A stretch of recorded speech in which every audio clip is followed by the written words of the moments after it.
A tiny kitten sat alone in the rain, shivering, scared, and hungry.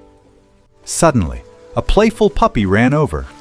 He dropped his favorite ball and gently nudged the kitten. The kitten looked up. "You're not scared of me?" The puppy wagged his tail. Friends don't need to be the same. From that day on, they shared food, shared naps, and shared dreams. A cat, a dog, two hearts, one friendship. Sometimes family chooses you.